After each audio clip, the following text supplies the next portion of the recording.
are the people. So, just to summarize what is happening, because we want to have a way forward, I want to take this time to feel with all the Kitengela 3 who are the representation of the people who have suffered the highest level of abduction. Bob, take heart. Your fight was not in vain. You have written the history of Kenya because by you being held there, an inspector general was sentenced to prison. It has never happened in the history of Kenya. You've written history of Kenya. But that is just one of the wins we've had. Down with Ruto, down. Down. Down with Ruto, down. Down. People are wondering what the Gen Z revolution has achieved. Imagine one has been to sentence the Inspector General of Police to prison. Whether he did go or not, he was sentenced. That was a win.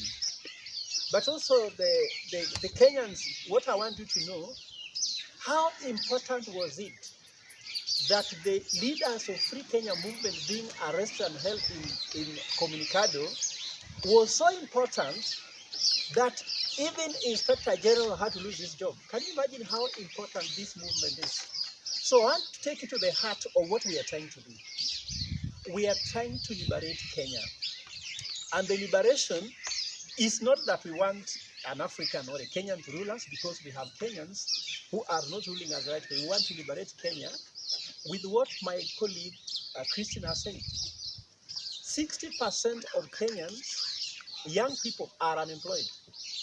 20% are underemployed. Soon we are going to see 7 million young people walking on the streets of Nairobi without a job. How will Nairobi look like? And how will Kitengela look like with 3 million people without a job? And ask yourself, if you go to Machakos, you go to Mombasa, you go to Kiambu, you go to Murang'a, 37 counties went out and rejected this government. So, as far as we are concerned, the problem is so deep-sitting that cannot be solved with cosmetic solutions or useless bills in Parliament. Whatever Parliament makes as a decision, for us, it is useless. Whether they impeach anybody, whether they change, whatever they want to change, Parliament died on 25th of June 2024, according to us.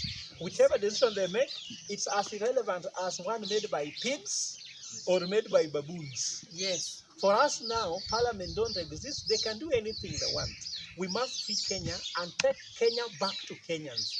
Taking back Kenya back to Kenyans is that our voices must be heard, and it won't be suppressed with abductions. It won't be suppressed with unlawful arrest. It won't be suppressed by killings. You can see us with red berets. It is, we know this country is in danger, and we are taking the bullet on the front line. So there is no one to scare you. And I want to tell you, as far as Parliament being relevant, why are we coming together? We are coming together in all this coalition. You can see all leaders here. We are coming together because we want to form an alternative government. And the heart of the message is this. You've been told that Kenyans have 42 tribes. We reject, we are tribeless. You've been told there are 2 tribes, where one tribe is the rich and the poor. We reject that narrative because the narrative is coming from the poor, who wants all of us to beg them. You know, when you believe that other people are rich and you're poor, your strategy is to beg them. We are not begging anybody. This country is our country. This country is very rich. Our narrative is as follows. That tuko na kabila mbili Kenya. Kabila moja ni wenye wanatuibia. So when you see yourself poor, don't believe it. The budget of Kenya is 4.2 trillion for 50 million people. How can such people be poor? Kenyans, are you not talented? Yeah. Kenyans, are you not gifted? Yeah. Kenyans, are you not hardworking? Yeah. Kenyans, are you not industrious? Yeah. A Kenyan beats everybody in Harvard. Take a Kenyan, average Kenyan to Harvard. He'll emerge number 1. Take a Kenyan to Stanford, they'll be number 1. Kenyans have been elected in UK. Kenyans have been elected abroad in Australia. Yes. How can they be poor? Yes. We are poor because kuna wale wanatuibia, na hiyo ni kabila moja. Na kabila ya pili ni wenye wanaibiwa. Sisi hapa penye tuko vijana, kama una kazi unaibiwa. Tunaibiwa nini? Adani Airport inaibiwa. Tukisema abduction. Chief inaibiwa. Tukisema abduction. Education inaibiwa. Ukisema abduction. Bob must be in a cell, and Bob, I'm telling you that what you saw is the facade of new emerging Nyayo torture chamber-like buildings are in Kenya, are there back. The Nyayo torture chamber-like buildings are there. That's where you're being held. You are not alone there.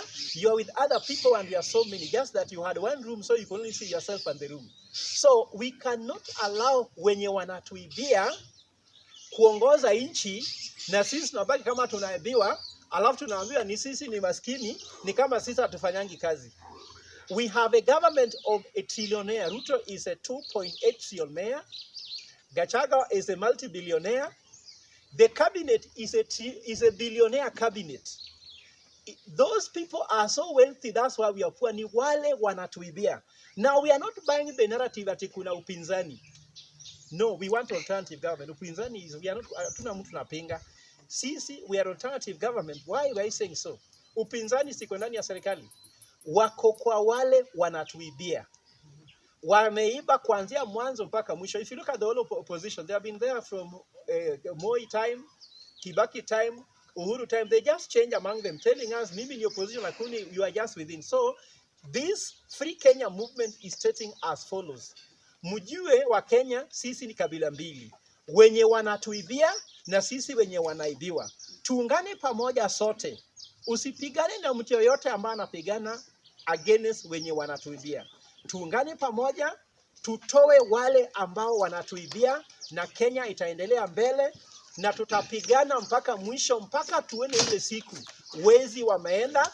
Walisema mzungu aende Ulaya, Mwafrika apate uhuru. Sasa tunasema mwizi arudi nyumbani, wenye wanaongoza wapeleke Kenya mbele. Asante. That was all. Thank you guys. Yeah, we'll give you some things.